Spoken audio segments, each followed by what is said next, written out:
Assalamualaikum warahmatullahi wabarakatuh. Bismillahirrahmanirrahim. Alhamdulillah wa syukurillah wala haula wala quwwata illa billahil aliyil azim. Amma ba. Saudara-saudaraku kaum muslimin rahimakumullah dimanapun saat ini Anda berada.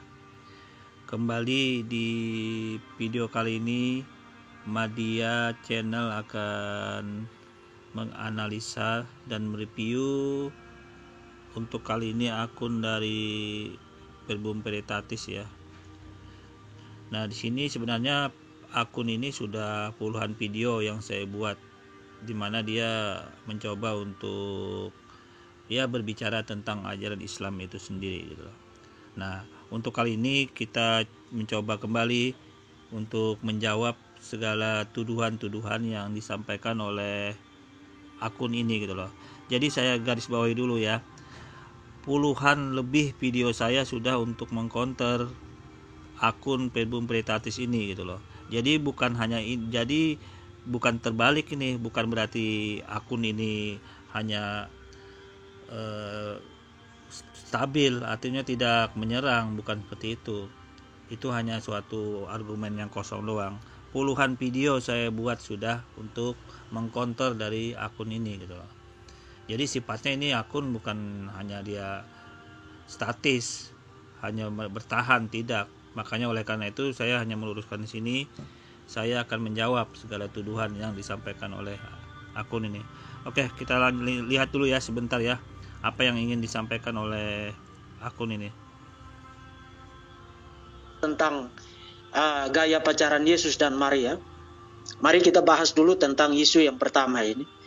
Menurut Kaf Media, kitab-kitab Injil menceritakan Yesus sebagai seorang pencuri keledai. Isu itu adalah sebuah isu basi. Muncul sekitar 10 atau belasan tahun yang lalu. Itu zaman saya masih berdebat via Facebook di Center for Logical Defense. In fact, pada masa itu, kalau saya tidak ingat itu sekitar tahun 2006,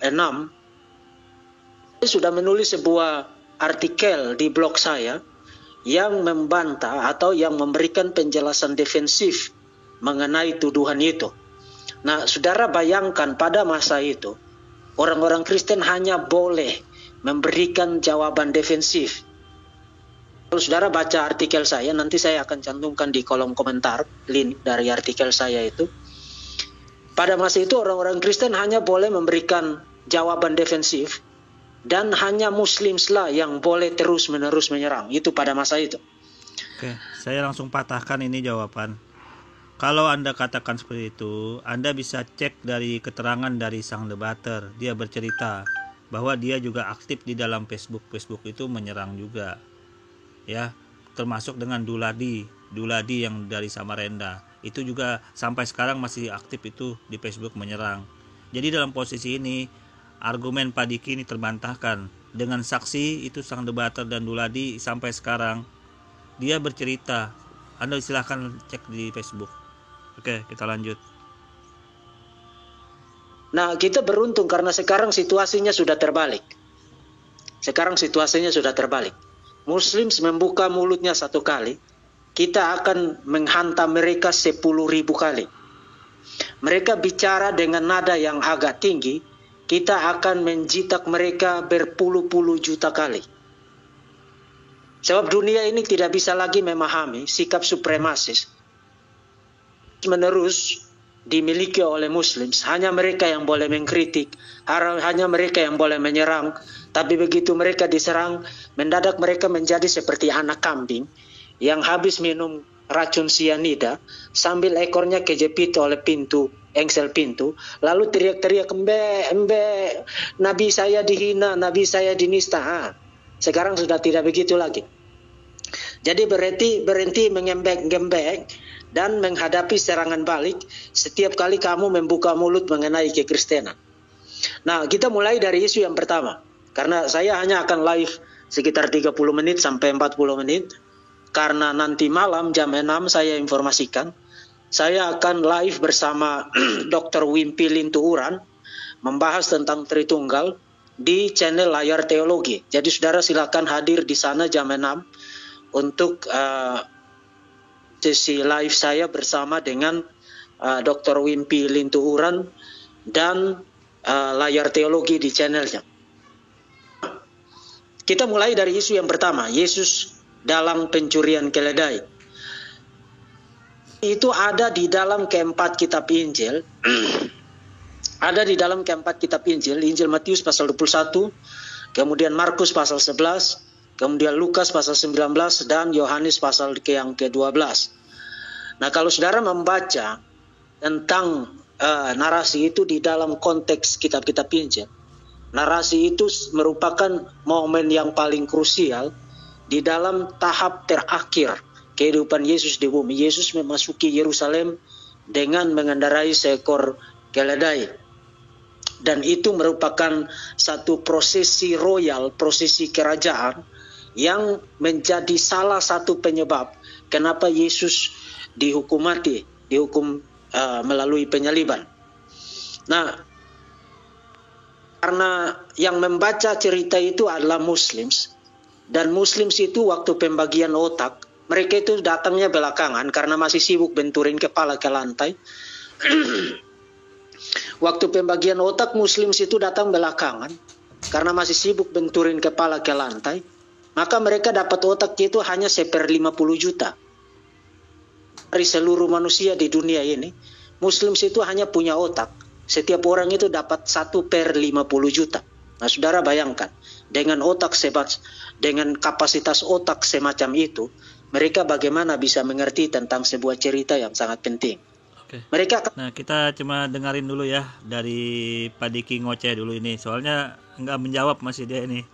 Ya, kita dengerin dulu ya sebentar ngoceh. Ntar kalau misalkan terlalu panjang ocehannya, nanti saya loncatkan ke beberapa step ke depannya.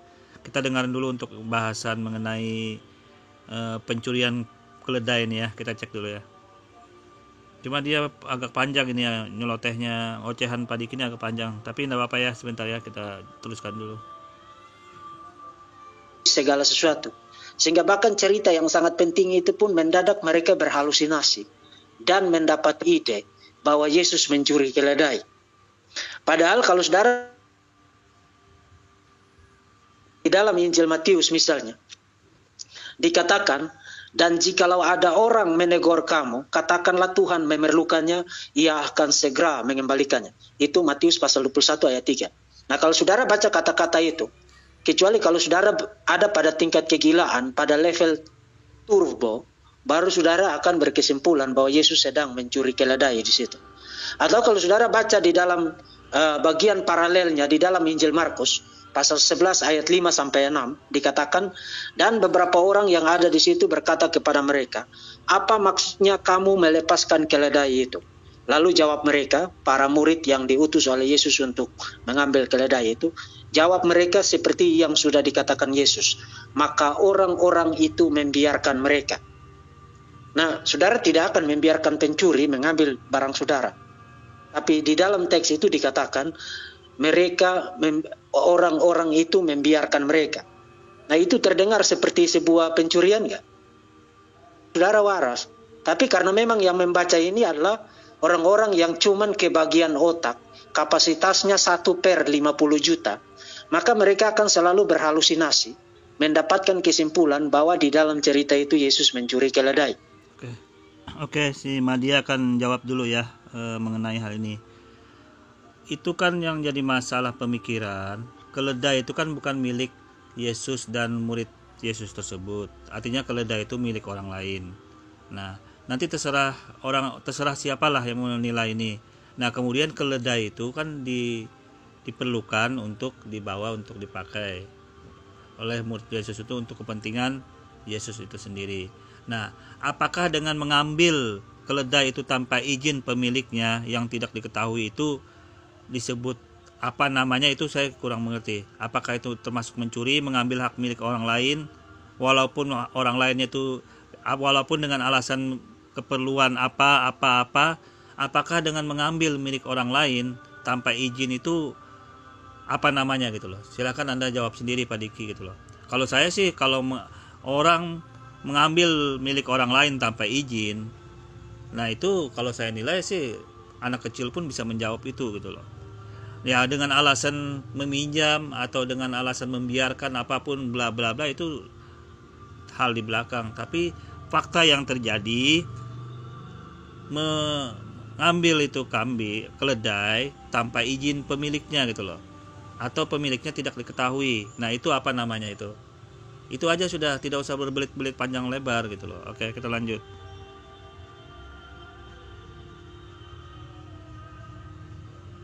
Jadi tidak ada orang waras yang akan berkesimpulan demikian kecuali Muslim. Nah, hanya saja ngomong-ngomong tentang pencuri, kenapa Muslim selalu berhalusinasi mendapati ide tentang pencurian di dalam narasi itu? Karena mereka punya gini loh Pak Diki, di dalam Islam itu mengambil milik orang lain tanpa seizinnya atau apapun alasannya, dengan alasan apapun bukan milik dia, itu sama aja itu mencuri, merugikan orang lain gitu loh. Tapi kalau Pak Diki berpikiran lain, itu dianggap dengan mengambil keledai itu tanpa seizin pemiliknya itu dikatakan itu perbuatan baik, ya itu urusan Pak Diki gitu loh. Tapi itu kan pemahaman kita yang berbeda. Kalau di dalam Islam mengambil milik orang lain tanpa izin pemiliknya itu mencuri namanya gitu loh, tanpa seizin pemiliknya sekali lagi. Nah kalau Pak Diki berkata dengan itu ternyata itu perbuatan baik dengan mengambil keledai tanpa izin pemiliknya itu perbuatan baik, ya itu terserah Pak Diki gitu loh. Yang penting hal ini sudah kami jelasin gitu loh. Seorang pencuri, nabimu itu pencuri, nabimu itu pencuri. Karena kita membaca, misalnya, ini saya hanya tunjukkan beberapa contoh aja ya. Misalnya kalau saudara membaca Quran surat sapi betina ayat 217, kalau saudara baca ayat itu, mereka bertanya kepadamu Muhammad tentang berperang pada bulan haram. Katakanlah berperang dalam bulan haram itu dosa besar, tetapi menghalangi orang dari jalan Allah, ingkar kepadanya, menghalangi orang masuk masjid dan mengusir penduduk dari sekitarnya lebih besar dosanya dalam pandangan Allah. Sedangkan fitnah lebih kejam daripada pembunuhan dan seterusnya. Nah, kalau saudara baca tentang asbab al-nusulnya, historical background dari ayat itu, di dalam Al-Wahidi, saudara akan ketemu cerita. Jadi Muhammad mengutus orang menghalangi orang masuk masjid Al-Haram dan mengusir penduduk dari sekitarnya lebih besar dosanya dalam pandangan Allah. Sedangkan fitnah lebih kejam daripada pembunuhan dan seterusnya. Nah, kalau saudara baca tentang asbab al-nusulnya, historical background dari ayat itu, di dalam Al-Wahidi, saudara akan ketemu cerita. Jadi Muhammad mengutus orang-orangnya, sebuah ekspedisi militer. Kemudian mereka tiba pada satu tempat di dekat Mekah. Lalu mereka berjumpa dengan rombongan kafilah yang sedang membawa barang-barang ke Mekah. Dan pengikut Muhammad merampok dan membunuh pemilik dari kafilah tersebut. Oke, di sini saya luruskan dulu ya Pak Diki ya. Anda mengatakan seperti itu berarti Anda tidak mengerti apa sih maksudnya tujuan ayat itu diturunkan gitu loh. Dalam posisi surah Al-Baqarah 217-218 itu diturunkan itu apa dulu topik intinya? Intinya dalam posisi itu bagaimana status hukumnya. Karena pada bulan haram itu memang dilarang membunuh. Akan tetapi ada suatu posisi keadaan begitu umat muslim, orang Islam itu diusir dari Masjidil Haram, diperangin. Nah itu dulu. Artinya tidak dibolehkan masuk ke Masjidil Haram oleh orang-orang kafir Quraisy pada saat itu. Itu dulu poinnya gitu loh. Nah dalam hal ini kemudian Nabi Muhammad SAW itu dalam posisi kebimbangan menentukan itu bagaimana posisinya, apakah boleh membunuh apa tidak, dalam posisi diperangin dalam hal itu. Makanya muncul turunlah ayat surah Al-Baqarah tersebut 217-218 itu gitu loh. Itu dulu intinya. Nah, sedangkan yang Pak Diki ceritakan ini Ini adalah asbabun nuzulnya, fakta yang terjadi pada saat peperangan tersebut, di mana ada kabilah-kabilah dari kaum kafir Quraisy. Padahal pada saat itu Muslim juga dalam keadaan bingung. Dalam keadaan bingungnya itu boleh nggak gitu loh. Tapi dalam posisi itu muncullah ayat Al-Quran, turunlah ayat Al-Quran yang menjelaskan status keadaan seperti itu. Itu dulu intinya gitu loh. Kita lanjut. Para pengikut Muhammad merampok dan membunuh pemilik dari kabilah tersebut.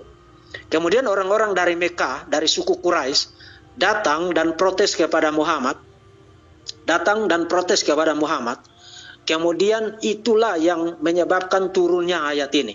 Nah, saudara perhatikan bagaimana Allah Subhanahu wa Ta'ala segera turun tangan membela Muhammad dan para pengikutnya yang adalah para perampok dan para pembunuh itu dengan ayat ini. Sekarang saya jawab.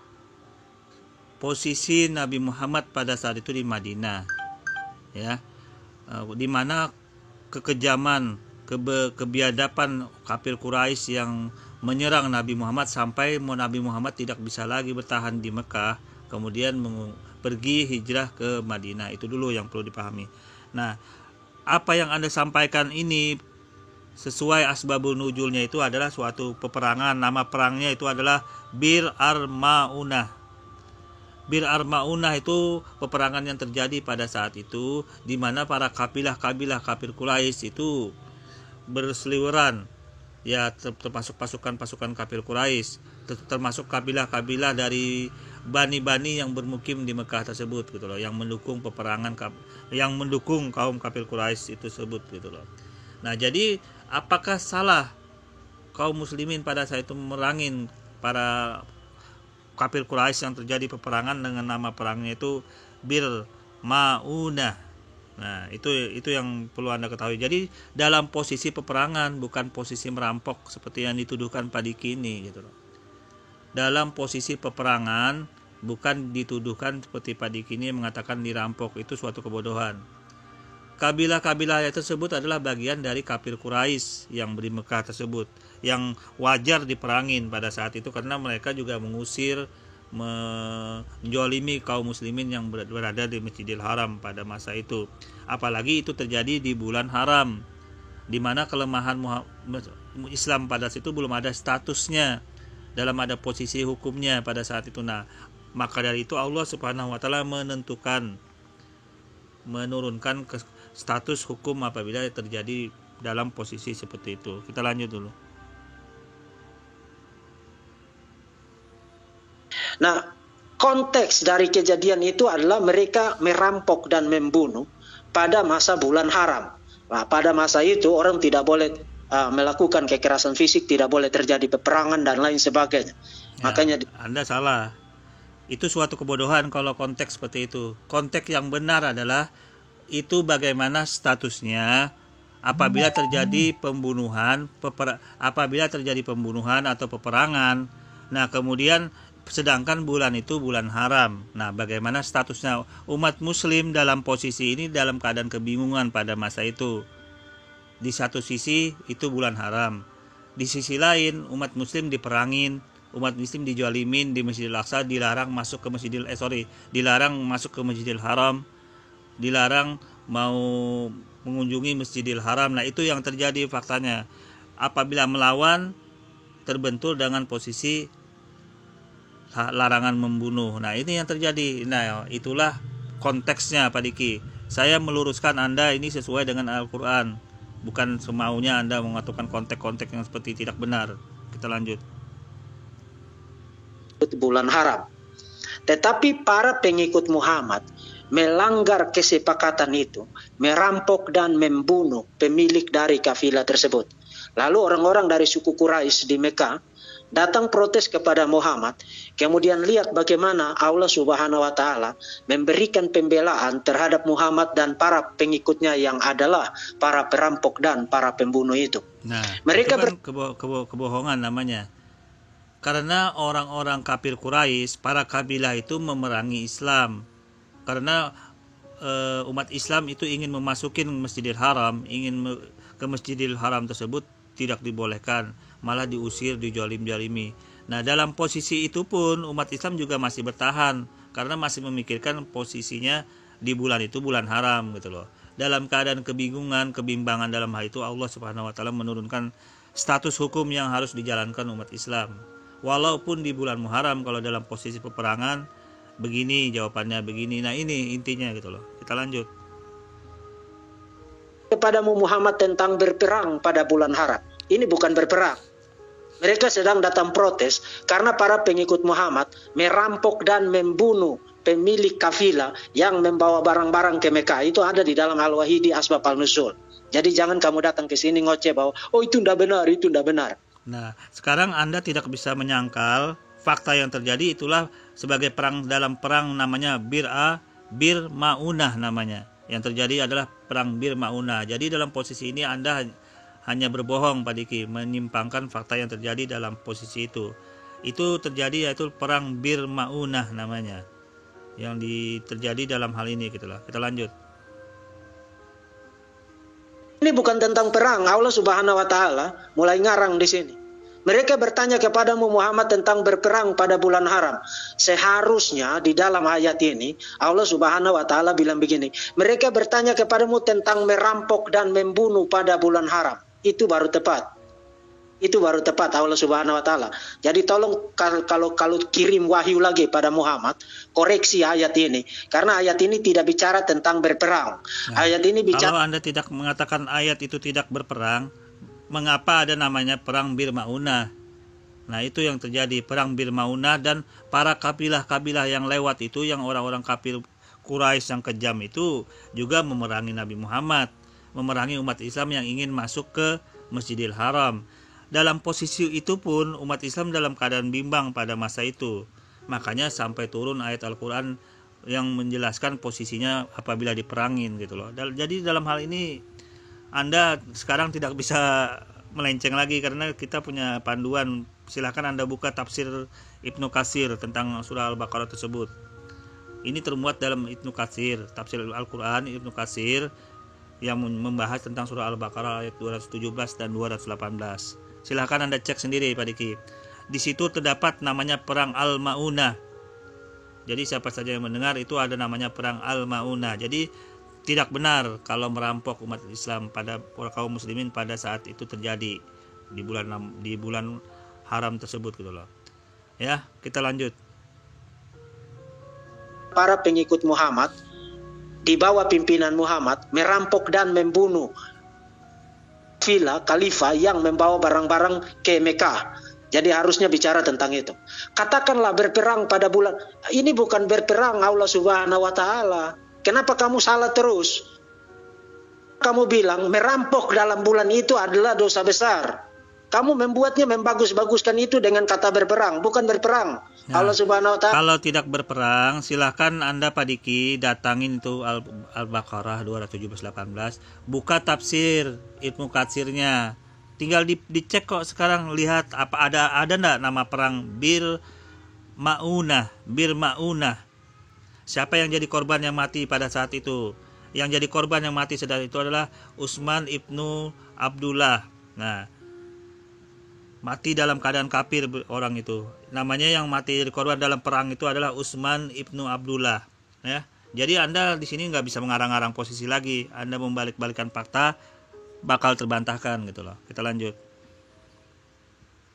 Koreksi, interupsi. Berperang dalam bulan itu adalah dosa besar. Lalu saudara perhatikan kalimat selanjutnya bagaimana Allah Subhanahu wa taala memberikan pembelaan.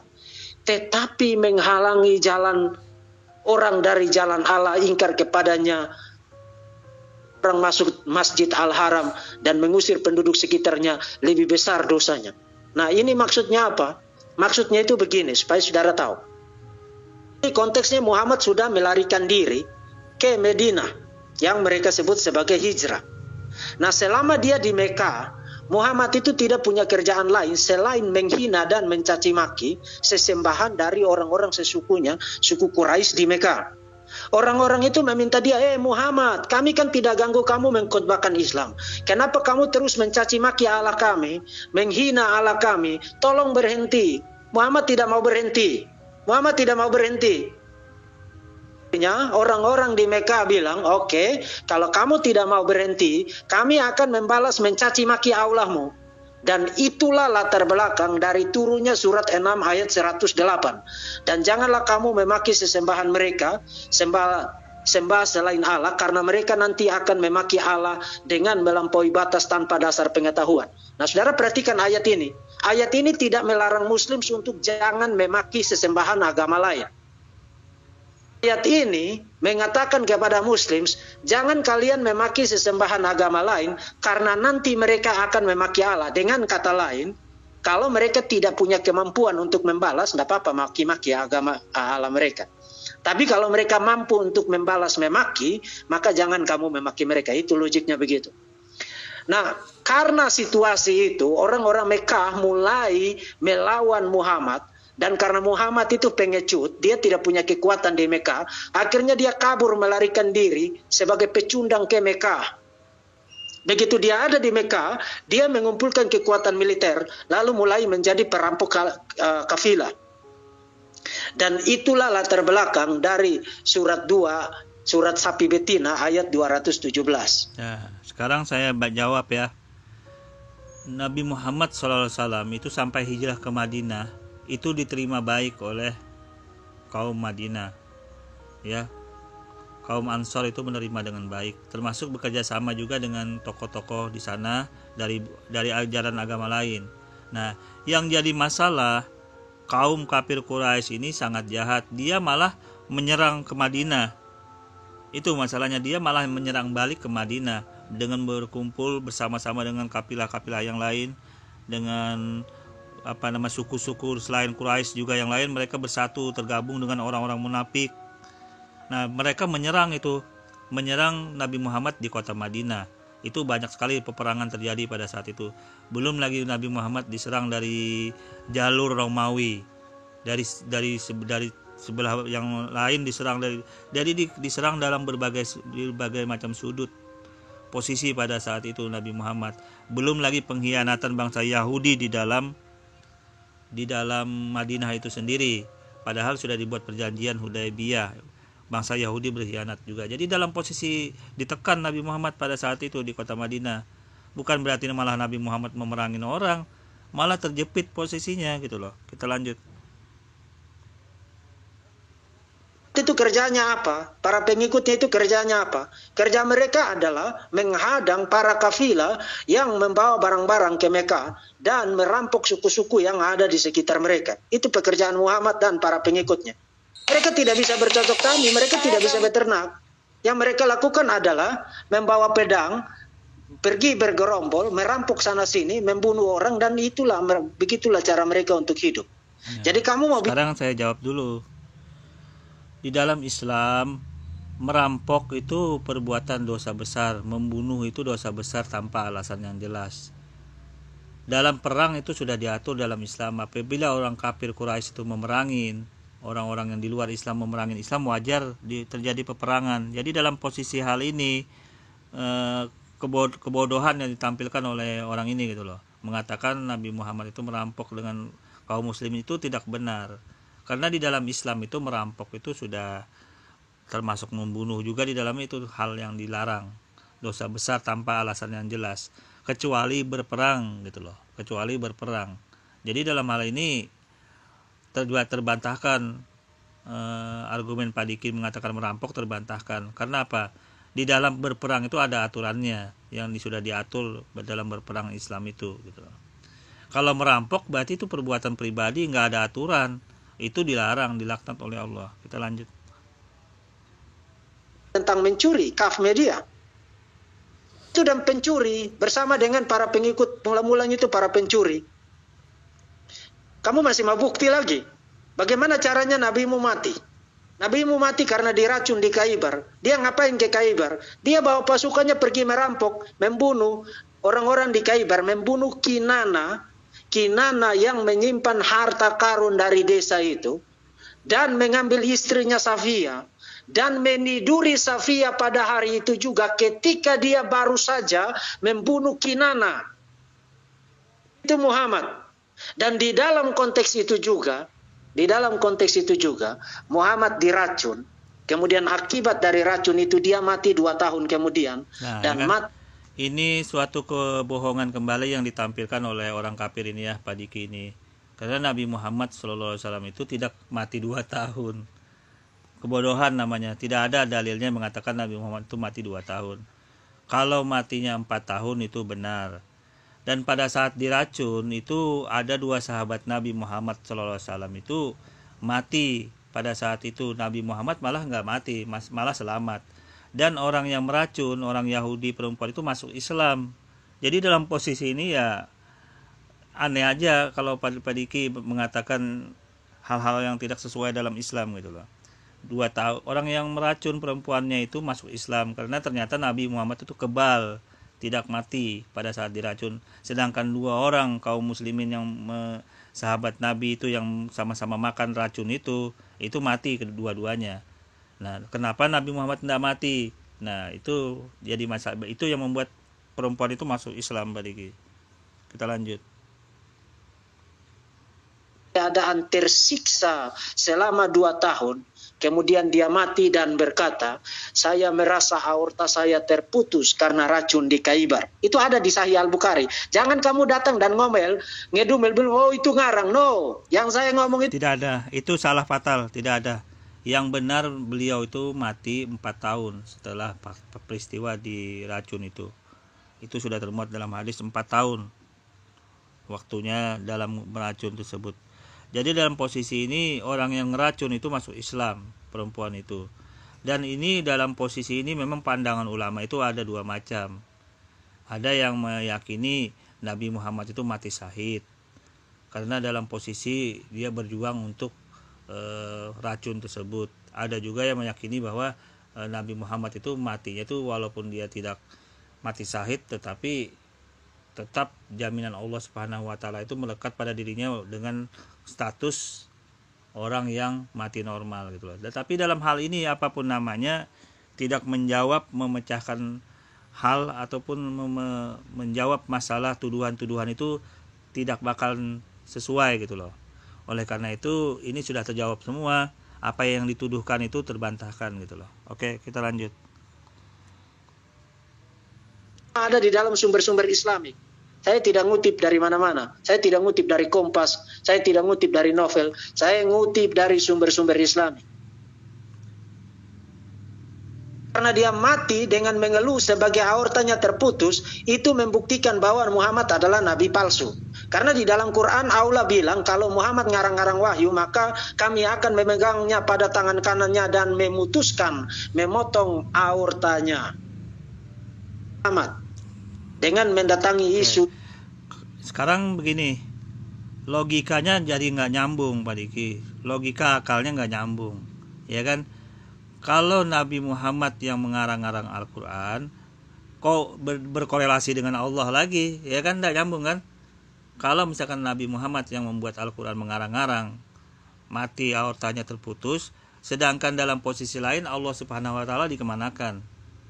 Nah itu berarti otak Anda nggak beres nih. Nggak beres otaknya, nggak nyambung logikanya gitu loh. Sedangkan Al-Quran itu yang menurunkan Allah. Nah sekarang Nabi Muhammad itu mengarang-arang, dalam posisi apa mengarang-arangnya gitu loh. Sedangkan Al-Quran tersebut turunnya itu Anda harus tahu bertahap, bukan sekaligus plek seperti turun dari atas itu langsung seperti bom itu. Al-Quran itu turunnya bertahap.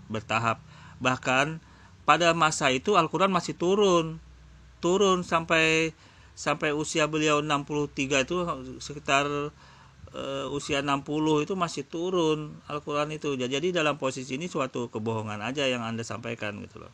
Kita lanjut. Dan membuka mulutmu menuduh Yesus sebagai pencuri keledai, Anda baru saja membuktikan bahwa Muhammad adalah pencuri, Muhammad adalah perampok, para pengikutnya pada masa itu adalah para pencuri dan para perampok dan para pembunuh, dan sekaligus Muhammad adalah nabi palsu. Selamat. Kasih ya Kaf Media. Nah, itu isu yang pertama. Jadi kalau kamu mau bicara pencuri, kamu mau bicara pencuri, kita bisa bicara palsu. Kamu silakan buka buku sejarah manapun dari para ahli Yesus sejarah, the historical Jesus scholars, Buka. Tidak ada satupun yang pergi kepada Quran untuk bicara tentang the historical Jesus. Karena mereka tahu Quran itu ngarang. Dan Muhammad itu tidak ngerti apa-apa tentang sejarah.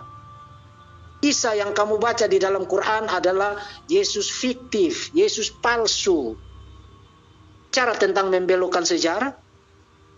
Muncul belakangan itulah yang membelokkan sejarah, bukan yang duluan. Otakmu taruh di mana? Apakah kamu pernah berjalan pakai kaki dan kakimu ada di atas? Berjalan pakai kepala dan kakimu di atas? Kali kalau kamu suka berjalan pakai kepala, kakimu di atas setiap hari, sambil bentur-benturin kepalamu ke lantai, maka kamu akan berkesimpulan. Oke, di sini mah dia jawab dulu ya. Mengenai sejarah Islam maupun Al-Quran itu kan sudah sangat jelas Pak Diki.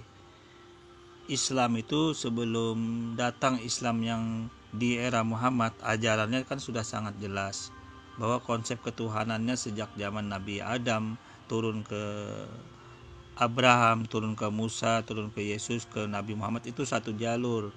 Tuhannya dengan konsep ketuhanan yang Maha Esa, dengan tauhid. Hanya saja namanya pada masa itu belum Islam, ya. Dan Tuhannya, nama Tuhannya itu boleh berbeda-beda, seperti YHWH, Elohim, Hasem, tetapi itu satu kepribadian, satu identitas, sama dengan Allah yang di Mekah gitu loh. Nah, kembali kita ke posisi Islam ini, tujuannya apa sih dia diturunkan? Yang pertama, Islam ini turun itu meneruskan ajaran sebelumnya, yaitu kitab Taurat dan Injil, ya. Jadi Islam ini turun meneruskan ajaran Abraham dari nenek moyangnya, cikal bakalnya itu, dengan kitab yang dibawa Nabi Musa dan Isa atau Yesus itu sendiri. Itu tujuan Islam pertama turun. Yang kedua, Islam itu mengoreksi kitab-kitab yang terjadi penyalahgunaan sebelum-sebelumnya. Nah, ini saya tampilkan banyak sekali loh. Di dalam Bible, di dalam Alkitab, di layar ini saya tampilkan di bagaimana terjadinya kontradiksi ayat-ayat yang disebut dengan ayat-ayat palsu, ayat-ayat porno. Nah, ini saya tampilkan banyak sekali loh ini. Anda silakan lihat sendiri nih buktinya, faktanya mana ayat-ayat yang menurut Anda, silakan renungkan sendiri.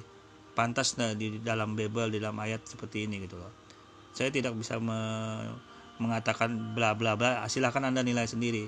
Nilai sendiri bagaimana ini terbukti di dalam Bible Anda. Nah, ini yang diluruskan Al-Quran datang gitu loh. Ayat yang seperti ini yang Al-Quran datang luruskan. Jadi wajar Al-Quran datang mengoreksi ayat-ayat yang seperti saya tampilkan ini. Bagaimana yang babi jadi babi hutan, ya kan. Dan banyak lagi, bukan masalah itu, yang pasukan jadi 40.000 jadi 4.000, ya kan.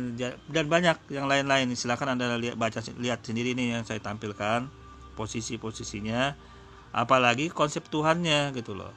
Tuhannya yang seharusnya Tuhan yang Maha Esa, malah para bangsa Yahudi menyembah rahib-rahibnya, menyembah Melkisedek lah, menyembah Nabi Musa sebagai Tuhan. Nah, itu sebagian bangsa Yahudi seperti itu kelakuannya. Nah, Islam datang meluruskan, jangan sembah itu Nabi Musa, jangan sembah itu Melkisedek, jangan sembah Uzair.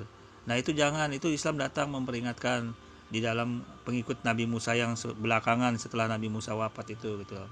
Begitu juga pengikut setelah Nabi Isa atau Yesus itu datang gitu loh. Meluruskan itu kembali. Jadi wajar Islam itu datang. Kita lanjut. Bahwa orang-orang Kristen lah yang membelokkan sejarah. Di mana-mana yang membelokkan sejarah itu yang muncul belakangan. Islam muncul 600 tahun kemudian. Pula yang membelokkan sejarah. Kok kamu nuduh orang Kristen membelokkan sejarah? Yang benar aja kamu. Akan minum air kencing onta seperti sunnah nabimu. Jadi dengar Muslims, Injil Filipus yang kamu kutip itu tidak pernah dianggap sebagai literatur sejarah. Itu adalah literatur-literatur dari bidat gnostik yang mulai muncul pada abad kedua dan seterusnya. Dan Injil Filipus itu baru ditulis pada abad ketiga. Nah, pula kalau saudara nonton video 6 menit dari Kaf Media, si bocah tengik ini, tentang Yesus mencium Maria pada mulutnya. Padahal saya sudah perlihatkan di dalam presentasi saya kemarin, saudara bisa tonton lagi, bahwa papirus dari Injil Filipus itu bolong-bolong. Tidak dikatakan di situ Yesus mencium Maria pada mulutnya. Jadi itu kamu ngarang. Dari mana kamu dapat karangan itu? Kamu dapat itu dari Dan Brown. Kamu dapat itu dari Dan Brown. Hei Muslims, semua literatur yang kamu kutip itu saya tahu kamu kutip dari mana. Kamu kutip dari mana? Kamu kutip itu dari Dan Brown. Dan Brown menghayal, mengisi lubang-lubang papirus yang rusak itu, dan merekonstruksinya dengan mengatakan Yesus biasa mencium Maria Magdalena pada bibirnya. Padahal tidak dikatakan begitu di dalam papirusnya. Tidak dikatakan begitu di dalam papirusnya, karena papirusnya bolong-bolong kok. Bagaimana kamu tahu dia menciumnya pada mulutnya? Dapatkan itu dari Dan Brown. Dan inilah yang menarik. Inilah yang menarik. Coba saudara pikir baik-baik. Saudara pause dulu, tarik napas dulu. Saya tahu Muslim sekarang mulai kencing di celana, karena saya baru saja membantai nabinya. Jadi dengarkan baik-baik. Pause dulu, tarik napas, minum air dulu. Minum air dulu Muslim. Saya mau ajak saudara berpikir untuk berpikir yang waras. Oke. Di sini saya jawab dulu ya argumen Pak Diki ini. Mengenai masalah pernikahan Yesus atau dengan mempunyai anak itu di dalam Al-Quran kan kami umat Islam itu punya rujukan Alkitab suci Al-Quran menjelaskan bahwa sebelum kedatangan Nabi Muhammad, Allah Subhanahu wa taala juga menjelaskan bahwa para nabi-nabi yang dan istri-istri mereka dan anak-anak mereka dalam posisi ini itu sudah satu jawaban untuk umat Islam bahwa mengetahui bahwa para nabi-nabi sebelum Muhammad itu datang itu sudah mempunyai istri-istri dan anak juga, berkeluarga juga. Nah, itu posisi yang pertama. Yang kedua, bila merujuk kepada ayat-ayat yang menceritakan bahwa adanya Yesus itu dilumuri dengan minyak, ya kan, dengan dicium dengan dilap dengan rambut, dengan dicium apapun namanya itu, intinya dalam posisi itu kan udah kelihatan bahwa Yesus itu disentuh seorang perempuan. Kalau misalkan agama bangsa Yahudi dalam pernikahan itu kan dalam posisi itu kan bukan muhrim gitu loh. Dalam Islam memandangnya bukan muhrim apabila disentuh perempuan yang bukan istrinya gitu loh. Nah, jadi dalam posisi ini kan bukan muhrim.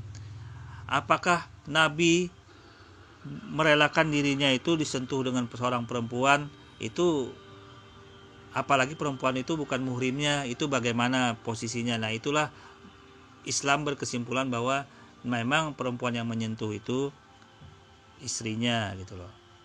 Itu dulu untuk menghindari fitnah karena kan bahkan di dalam ajaran Nasrani kan itu sendiri berkata bahwa memandang pun kalau punya niat dengan niat yang tidak baik itu sudah dikategorikan berzina, apalagi disentuh gitu loh, bersentuhan fisik dengan diminyakin, ya kan, dengan dibelai dengan rambut, diusap dengan rambut.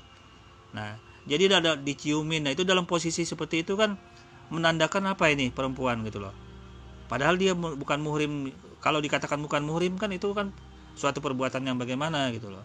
Nah, dalam posisi itu makanya Islam mempunyai dukungan itu bahwa itu adalah bagian dari istri beliau gitu loh.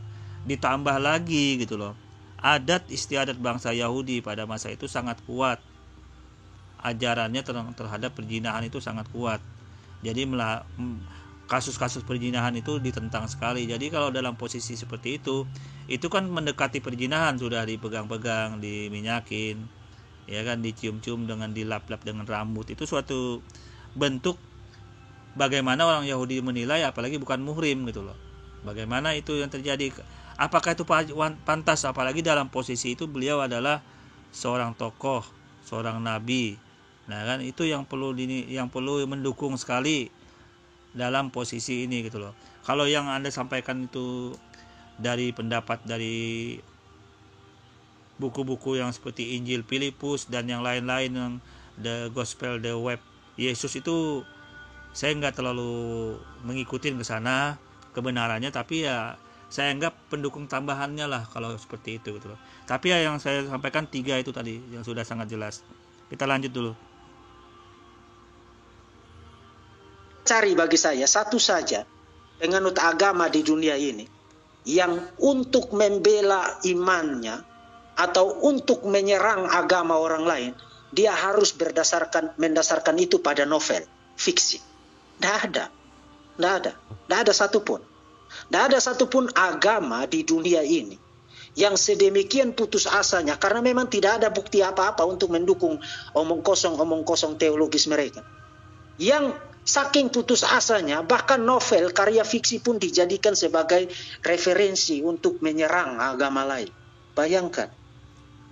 Oke, di sini saya jawab dulu ya Pak Diki ya. Dalam Islam itu hanya menyampaikan sesuatu kebenaran. Ya terserah, mau Anda mau terima, terserah. Anda tidak terima ya juga nggak apa-apa. Islam nggak ada kepentingan, ngapain ngoyo-ngoyo. Kan ada Tuhan ciptakan surga dan neraka. Akan tetapi dalam hal ini Islam hanya berkewajiban menyampaikan, ini loh yang benar, ini loh yang salah. Kalau memang Anda tidak menerima, ya itu hak Anda. Kami tidak memaksa juga, ngapain gitu loh. Yang dalam posisi ini kan ini suatu kebenaran yang harus dijalankan, yang harus dijelaskan kepada orang-orang kafir. Ini loh faktanya yang benar.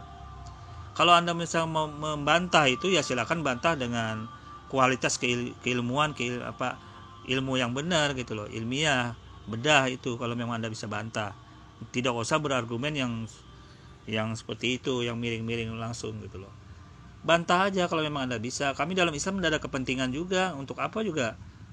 Nanti kalau misalkan masuk Islam semua kan kasihan juga, neraka jadi kosong gitu loh. Jadi ya biarin aja.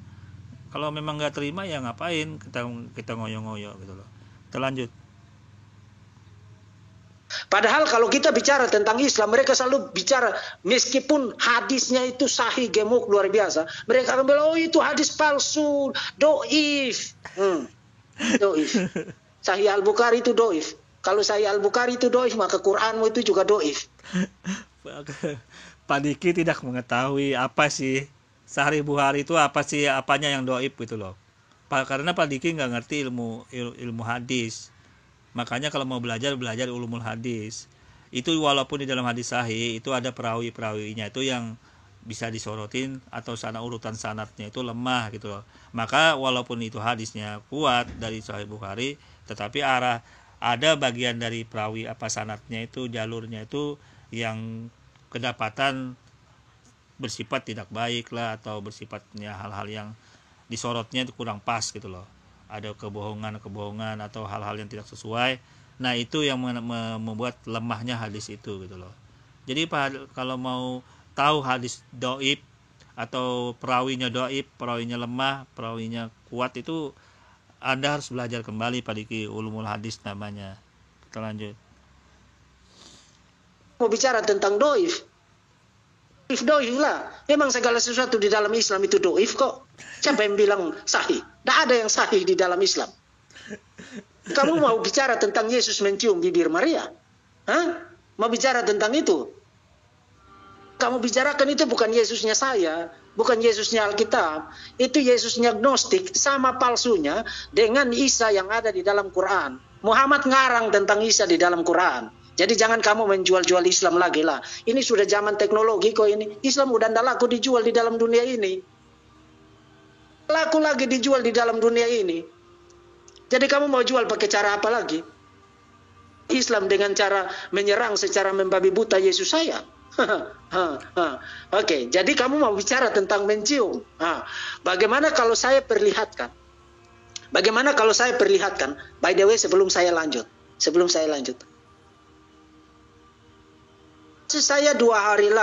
Presentasi saya 2 hari lalu memperlihatkan bahwa bahkan Allah Subhanahu wa Ta'ala menciptakan sebuah ajaran yang sangat berbahaya bagi dunia ini.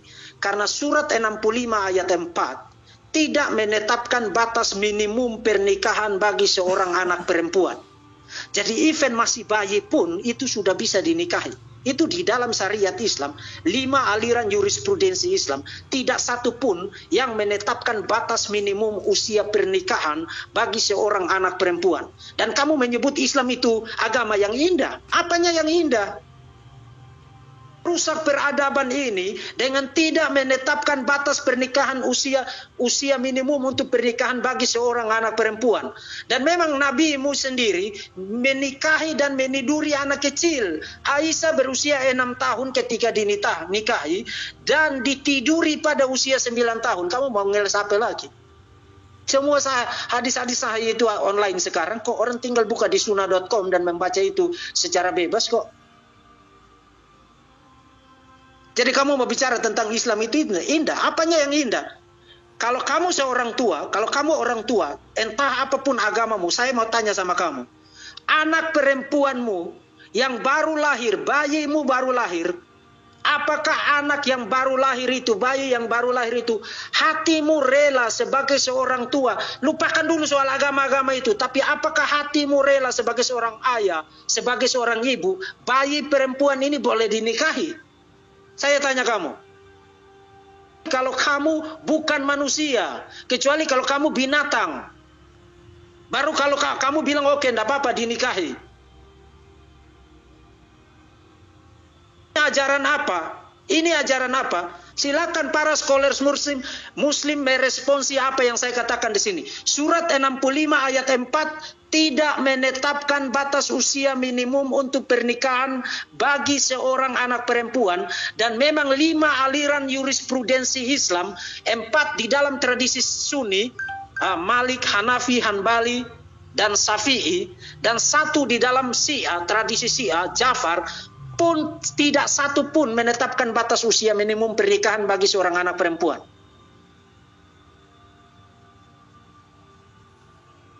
Kamu menyebut itu agama. Itu agama apa? Itu agama apa? Oke, di sini kita jawab kembali ya argumen Pak Diki ini yang mengatakan batas minimum pernikahan anak-anak apa pernikahan dalam Islam itu gitu loh. Di dalam pernikahan Islam itu Pak Diki, itu yang menentukan itu rukun nikah namanya. Biar Anda tahu rukun nikah. Jadi di dalam Islam itu apabila rukun nikah itu tidak terpenuhi, maka tidak ada pernikahan. Jadi itu dulu syaratnya, rukun nikah. Ya, mengenai ayat tersebut tidak ada batasannya, itu tidak ada masalah. Karena yang menentukan pernikahan itu rukun nikah. Terjadinya pernikahan itu rukun nikah itu. Nah, sekarang saya tambahkan, saya bacakan kepada Anda rukun nikah. Yang pertama ada mempelai laki-laki. Yang kedua ada mempelai perempuan. Yang ketiga ada wali perempuan. Yang keempat ada saksi. Yang kelima ada ijab kabul. Nah, dalam posisi ini yang berperan penting, yang sangat penting adalah wali nikah perempuan. Wali nikah perempuan ini orang tuanya. Anak-anak atau perempuan yang mau nikah tersebut, wali nikah itu bapaknya yang berperan penting dalam menikahkan anaknya tersebut. Jadi tidak ada perkawinan dalam Islam, tidak terjadi perkawinan tanpa dinikahkan, tanpa ada walinya. Wali nikah orang tuanya. Jadi kalau orang tuanya seorang muslim datang melamar itu anak perempuan, usia berapa? Misalkan usia 3 tahun. Orang tuanya menolak, ya tidak terjadi perkawinan, tidak terjadi pernikahan. Datang laki-laki melamar perempuan ini dengan usia 6 tahun misalkan, ditolak oleh bapaknya yang perempuan ini, ya tidak terjadi perkawinan. Dan itu dibolehkan dalam Islam, tidak ada masalah. Yang berhak menolak perkawinan itu orang tuanya yang perempuan. Jadi dalam posisinya apa yang salah? Dengan Islam tidak menentukan batas perkawinan, batas minimum usia pernikahan, tidak ada masalah. Karena yang menentukan pernikahan itu orang tuanya, walinya. Dalam Islam itu walinya. Misalkan laki-laki datang kepada perempuan itu usia misalkan sudah 50 tahun, padahal dia perempuan ini di 50 tahun ini. Tetapi orang tuanya tidak mengizinkan, walaupun 50 tahun ya nggak terjadi pernikahan.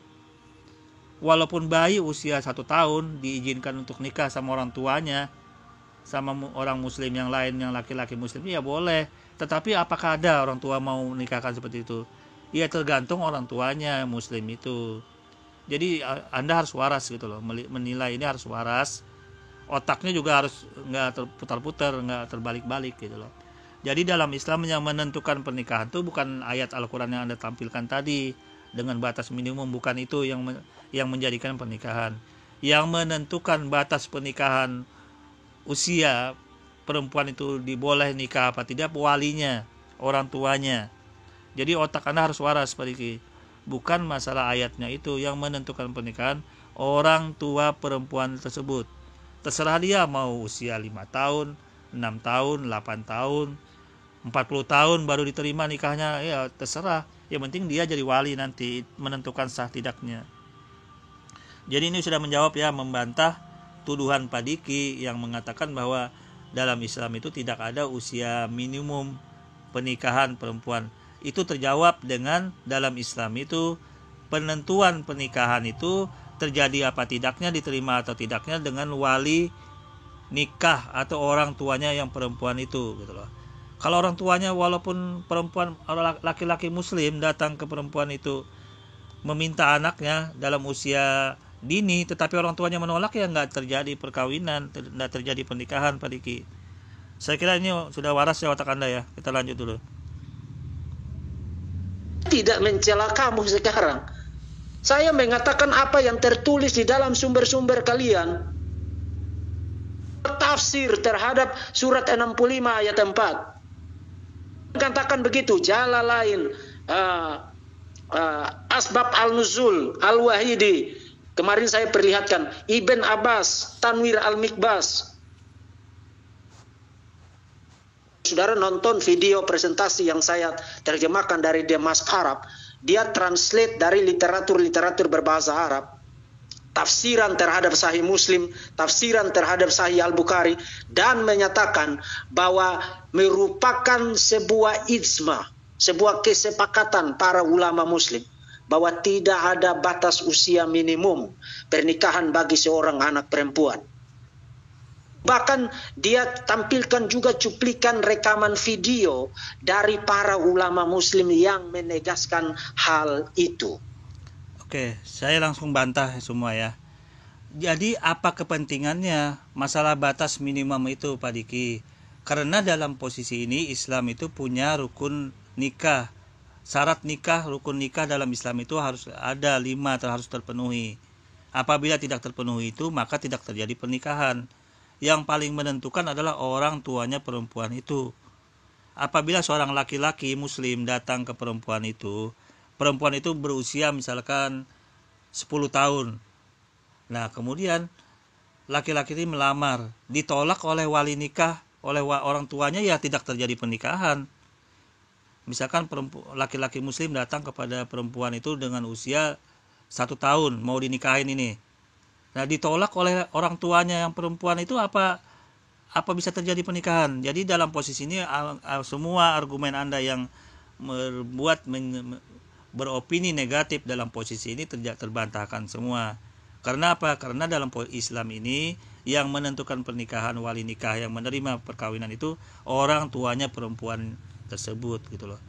Kalau misalkan laki-laki datang muslim, kemudian usia perempuan itu misalkan 30 tahun.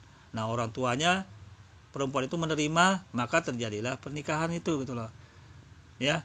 Kalau misalkan orang tuanya mau menerima, bahkan di dalam kandungan baru lahir orang tuanya menerima, dinikahin, ya itu urusan hak perempuan, hak orang tuanya, wali nikah itu yang menentukan orang tuanya. Tapi apakah ada orang tuanya semau itu gitu loh. Kembali ke posisi orang tua wali nikah ini gitu loh. Jadi dalam hal ini membantah semua tuduhan Pak Diki ini gitu loh. Yang sebenarnya nggak ada masalah sih sebenarnya. Ya ini aja orang nggak ngerti gitu ya. Dalam Islam itu ternyata ada rukun nikah gitu loh. Kita lanjut tuh. Kamu mau membungkam siapa sekarang? Mau membungkam siapa sekarang? Itu semua fakta. Itu semua fakta. Kamu mau menyangkal apa? Mau menyangkal apa kamu? Nggak ada. Kamu tidak bisa menyangkal apa-apa. Nggak bisa ngeles lagi. Nah, tapi itu saya sampaikan. Nggak ada kepentingannya usia dini pernikahan itu, nggak ada kepentingannya. Karena apa? Karena yang menentukan pernikahan itu diterima apa tidaknya wali orang tuanya perempuan itu di dalam Islam, wali nikah namanya. Jadi ada mempelai laki-laki, ada mempelai perempuan, ada wali nikah, ada saksi, ada ijab kabul. Jadi yang nggak ada kepentingan, tidak bakal terjadi pernikahan kalau wali nikahnya ini tidak ada. Nah, sekarang Anda sekarang ini jawab ini. Kalau Anda mengatakan seperti itu di dalam Al-Quran, tidak ada batas minimum pernikahan untuk perempuan, bagaimana di dalam Alkitab Anda sendiri? Ya, bagaimana di dalam kitab Anda sendiri, Alkitab itu dalam Bible, di bagaimana Ribka itu yang usianya kurang lebih antara 3 tahun sampai 6 tahun itu dinikahin oleh Ishak, itu bagaimana gitu loh. Silakan Anda lihat di Sanhedrin 55b. Nah, Anda bisa cek itu di Yoba Mod 57b. Ya. Anda bisa lihat di Kohobot 11b, silahkan Anda lihat itu. Nah, itu dalam posisi ini adat budaya Yahudi juga pada masa itu menerima pernikahan dini di dalam kitab Taurat itu gitu loh. Jadi pernikahan dini ini nggak bisa dibantah juga di dalam Bible itu sendiri. Ini dibuktikan dengan ada pernikahan Ribka itu, Ribka yang usianya kurang diperkirakan antara 3 tahun sampai anggaplah 10 tahun lah. Itu kan artinya dalam posisi pernikahan dini juga. Jadi dalam posisi ini mengapa Alkitab juga tidak membatasin, batas minimumnya tidak ada juga ada dalam posisi ini gitu loh. Nah, ini sebenarnya membantah semua jawab tuduhan Anda yang sebenarnya nggak mendasar gitu loh. Tuduhan Anda mendasar dalam posisi ini. Kita lanjut. Saya hanya ingatkan itu aja. Jadi in case saudara-saudara, kalau saudara masih ingin waras, jaga baik-baik anak perempuanmu yang baru lahir. Karena kalau mereka jatuh ke tangan muslim, mereka bisa nikahi, begitu lahir sudah bisa dinikahi. Nah, sekarang saya menjawab. Bisa dinikahi dalam posisi apa? Karena yang menentukan pernikahan itu wali nikah perempuan itu, orang tuanya pernikahan itu. Bagaimana Anda bisa memaksakan bisa dinikahi sedangkan orang tua yang perempuan menolaknya? Jadi dalam posisi ini argumen ini terbantahkan gitu loh. Artinya Anda mengatakan bisa dinikahi dalam posisi apa bisa dinikahin?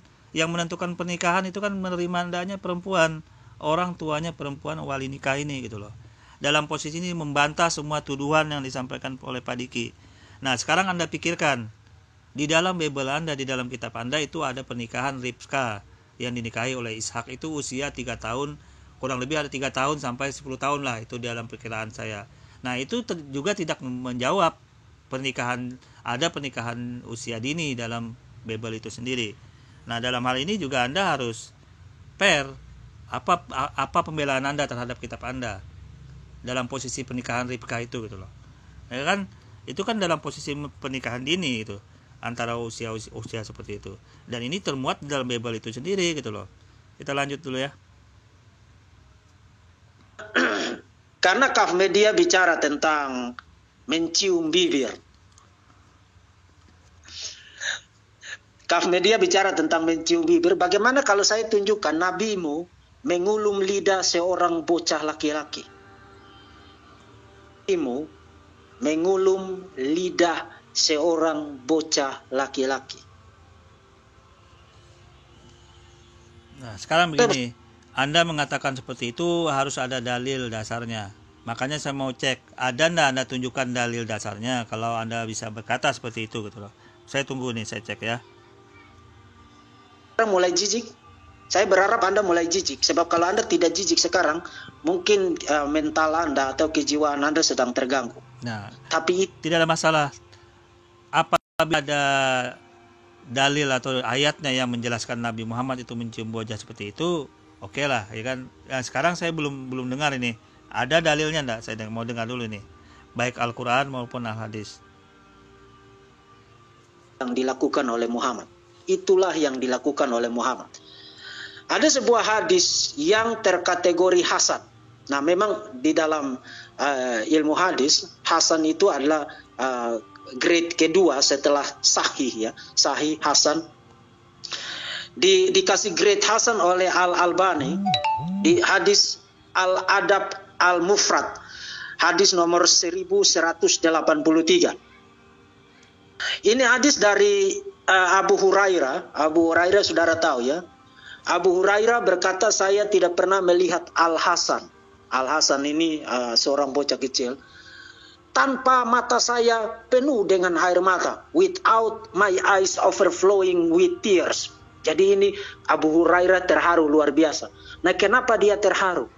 Dia terharu karena Abu Hurairah melihat Muhammad biasa mencari anak laki-laki ini, bocah laki-laki ini, dan dikatakan, saya tidak mau jelaskan, saya baca aja. Mereka pergi ke masjid, kemudian Muhammad mencari anak bocah laki-laki ini, dan Muhammad bilang begini, call the little one to me, maksudnya panggil Hasan untuk saya. Hasan came running and jumped into his lap. Hasan datang berlari dan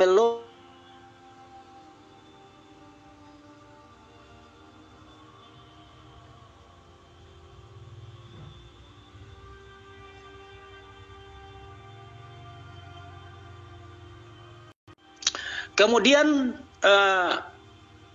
the prophet, lalu Nabi, prophet open his mouth, membuka mulut Hasan, membuka mulutnya, open his mouth and put his tongue, lidahnya di dalam mulutnya, put his tongue in his mouth. Ini nabi atau apa? Nabimu membuka mulut seorang bocah laki-laki, mengulum lidah, mengulum mulut dari bocah laki-laki itu. Mau jelaskan itu pakai apa? Mau jelaskan itu pakai apa? Saya tahu kamu sekarang sedang terkencing-kencing di celana, sedang jumpalitan luar biasa. Tetapi itu adalah hasil dari menyerang kekristenan. Saya sudah kasih tahu kamu. Satu kali kamu membuka mulut menyerang kekristenan, saya akan membalasnya tanpa belas kasihan. Ya, saya akan membalasnya tanpa belas kasihan. Karena kita sudah tidak bisa lagi memahami serangan demi serangan membabi buta tanpa dasar terhadap kekristenan. Jadi setiap kali kalian membuka mulut menyerang kekristenan, saya akan membalasnya tanpa batas dan tanpa belas kasihan. Tidak akan menyerang duluan. Saya tidak akan menyerang duluan. Tapi setiap kali... Oke. Di sini saya jawab dulu ya yang mengenai Nabi Muhammad tersebut mencium Hasan. Siapa sih Hasan tersebut gitu loh. Nah, disinilah Pak Diki kurang membuka siapa Hasan itu. Hasan itu adalah cucu beliau. Hasan itu cucu beliau, cucu Nabi Muhammad SAW. Jadi dalam posisi ini Anda juga nggak fair mengatakan seperti yang Anda sampaikan gitu loh.